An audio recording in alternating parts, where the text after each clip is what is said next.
Hi friends, my life is with my Jesus ಕಾರ್ಯಕ್ರಮಕ್ಕೆ ನಿಮ್ಮೆಲ್ಲ ನನ್ನ ಪ್ರೀತಿಯ ನಮಸ್ಕಾರಗಳು. ನನಗೆ ಈ ವ್ಯಾಧಿ ಇದೆ, ಈ ವ್ಯಾಧಿಯಿಂದ ಈ ಡಾಕ್ಟರ್ಸ್ ಬಳಿಯಲ್ಲಿ ಹೋದಾಗ ನನಗೆ ಸೌಖ್ಯ ಉಂಟಾಗಬಹುದು ಅಂತೇಳಿ ಡಾಕ್ಟರ್ಸ್ಗಳನ್ನ ನಂಬಿ ಡಾಕ್ಟರ್ಸ್ಗಳಿಂದ ಈ ವ್ಯಾಧಿಯನ್ನು ಗುಣಪಡಿಸಲು ಸಾಧ್ಯವಾಗುತ್ತಿಲ್ಲ ಎಂದು ತಿಳಿದಾಗ ದುಃಖದಲ್ಲಿದ್ದೀರಾ.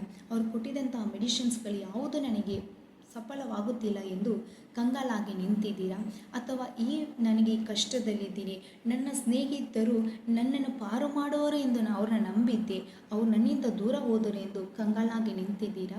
ಸತ್ಯವೇದದಲ್ಲಿ ದಾವೀದನ ಜನರಿಗೆ ವಿರೋಧವಾಗಿ ಅರಾಮ್ ದೇಶದವರು ಯುದ್ಧಕ್ಕೆ ಬಂದಾಗ ದಾವೀದರು ಏಸಪ್ಪ ಬಳಿಯಲ್ಲಿ ಒಂದು ಮೊರೆ ಇಡುತ್ತಾರೆ.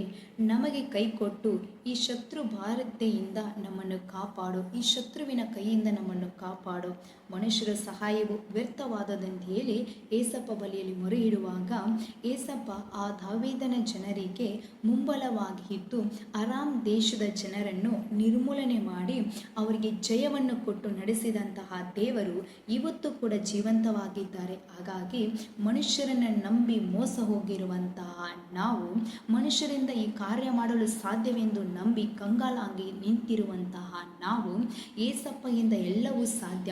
ಸೊ ಈ ದುಃಖವನ್ನು ನೀಗಿಸಲು ಏಸಪ್ಪಯಿಂದ ಸಾಧ್ಯ, ಈ ವ್ಯಾಧಿಯನ್ನು ನೀಗಿಸಲು ಏಸಪ್ಪಯಿಂದ ಸಾಧ್ಯವೆಂದು ಆತನ ಪಾದದಲ್ಲಿ ಏಸಪ್ಪ ಈ ವ್ಯಾಧಿಯಿಂದ ನನಗೆ ಗುಣಪಡಿಸು, ಈ ದುಃಖದಿಂದ ನನ್ನನ್ನು ಪಾರು ಮಾಡು ಅಂತೇಳಿ ಏಸಪ್ಪ ಬಳಿಯಲ್ಲಿ ಮೊರೆ ಇಡಿರಿ. ಏಸಪ್ಪ ನಿಮ್ಮನ್ನು ಸಂತೃಪ್ತಿಯಾಗಿ ಆಶೀರ್ವಾದದೆಡೆಗೆ ನಿಮ್ಮನ್ನು ನಡೆಸಲು ಸಾಧ್ಯ. ಧನ್ಯವಾದಗಳು.